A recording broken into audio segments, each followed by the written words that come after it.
ಕಾಂಗ್ರೆಸ್ನ ಯುವ ಪದಾಧಿಕಾರಿಗಳ ಪದಗ್ರಹಣ ಕಾರ್ಯಕ್ರಮ ಮುಕ್ತವಾಗಿರುವಂಥದ್ದು. ಸದ್ಯ ಈಗ ವೇದಿಕೆಯಲ್ಲಿ ಕಾರ್ಯಕ್ರಮದ ವೇದಿಕೆಯಲ್ಲಿ ಚಿಕ್ಕಮಗಳೂರು ಜಿಲ್ಲಾಧ್ಯಕ್ಷರು ಯುವ ಕಾಂಗ್ರೆಸ್ನ ಜಿಲ್ಲಾಧ್ಯಕ್ಷರು ನನ್ನೊಂದಿಗೆ ಅವ್ರನ್ನೇ ನಾನು ಮಾತಾಡಿಸ್ತಾ ಹೋಗ್ತೀನಿ. ಸರ್, ಇವತ್ತು ಪದಾಧಿಕಾರಿಗಳ ಪದಗ್ರಹಣ ಕಾರ್ಯಕ್ರಮ ಆಯಿತು, ಅಧಿಕಾರ ಹಸ್ತಾಂತರ ಆಗಿದೆ.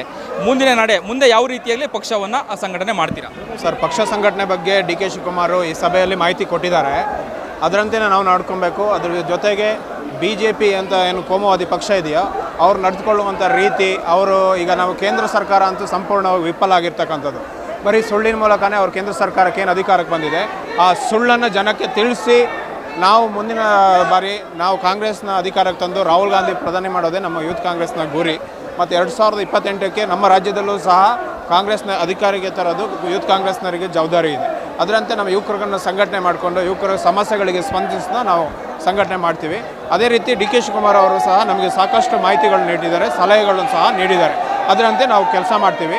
ಇವತ್ತು ರಾಜ್ಯಾಧ್ಯಕ್ಷರಾಗಿ ಮಂಜುನಾಥ್ ಗೌಡರು ಪದಗ್ರಹಣ ಸ್ವೀಕರಿಸಿದ್ದಾರೆ. ಅವರು NSU ರಾಜ್ಯಾಧ್ಯಕ್ಷರಾಗಿ 2 ಬಾರಿ ಅಧಿಕಾರ ಅನುಭವಿಸಿ ಅವರು ಹೇಗೆ ಸಂಘಟನೆ ಮಾಡೋಣ ಅಂತಕ್ಕಂಥ ಒಂದು ಅನುಭವ ಸಹ ಅವರಿಗಿದೆ.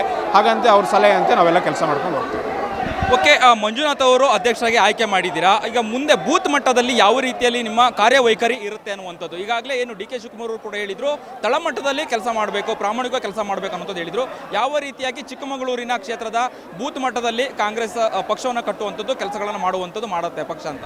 ಸರ್, ಈಗ ಏನು ಅಂತ ಹೇಳಿದ್ರೆ, ಈಗ ರಾಜ್ಯಾಧ್ಯಕ್ಷರು ಏನು ಗೈಡ್ಲೈನ್ಸ್ ಇರುತ್ತೆ, ನಮ್ಮ KPCC ಅಧ್ಯಕ್ಷರು ಏನು ಹೇಳಿದ್ದಾರೆ ಅದರಂತೆ ನಾವು ಪ್ರತಿಯೊಂದು ನಮ್ಮ ಪಕ್ಷದಲ್ಲಿ ಬೂತೇ ಮೇಗಿನ ಬೂತ್ ಕಾರ್ಯಕರ್ತರು ಏನು ಕೆಲಸ ಮಾಡ್ತಾನೆ ಅದು ನಮ್ಮ ಮುಖ್ಯ ಆಗುತ್ತೆ. ಅದರಂತೆ ಯೂತ್ ಕಾಂಗ್ರೆಸ್ನಲ್ಲಿ ಈ ಸರಿ ನಮ್ಮ ಚಿಕ್ಕಮಗಳೂರು ಜಿಲ್ಲೆಯಲ್ಲಿ 50,000 ಮೆಂಬರ್ಶಿಪ್ ಆಗಿದೆ. ಅದರಲ್ಲಿ ಎಲ್ಲ ಬೂತ್ನಲ್ಲೂ ಸಾಧಾರಣ ಮೆಂಬರ್ಶಿಪ್ ಆಗಿದೆ. ಯಾವ ಬೂತಲ್ಲಿ ನಾವು ವೀಕ್ ಇದ್ದೀವಿ ಅಂತ ನೋಡ್ತೀವಿ, ಅಲ್ಲಿ ಯೂತ್ ಕಾಂಗ್ರೆಸ್ನ ಸೆಳೆಯುವಂಥ ಪ್ರಯತ್ನ ಮಾಡ್ತೀವಿ, ಅತಿ ಹೆಚ್ಚಾಗಿ ಮೆಂಬರ್ಶಿಪ್ ಮಾಡಿಸ್ತೀವಿ. ಈ ಮೂಲಕ ವಿರೋಧ ಪಕ್ಷದವರಿಗೆ ಏನು ಹೇಳಲಿಕ್ಕೆ ಬಯಸ್ತೀರಾ ನೀವು? ಯೂತ್ ಕಾಂಗ್ರೆಸ್ ಬಲಿಷ್ಠವಾಗಿದೆ. ರಾಜ್ಯದಲ್ಲಿ 25 ಲಕ್ಷದಷ್ಟು ಮೆಂಬರ್ಶಿಪ್ ಆಗಿದೆ. ಹಾಗಾಗಿ ಇಂಡಿಯ 25 ಲಕ್ಷ ಇರೋದ್ರಿಂದ 50 ಲಕ್ಷಕ್ಕೆ ಮಾಡೋದೇನು ದೊಡ್ಡದೇನಿಲ್ಲ.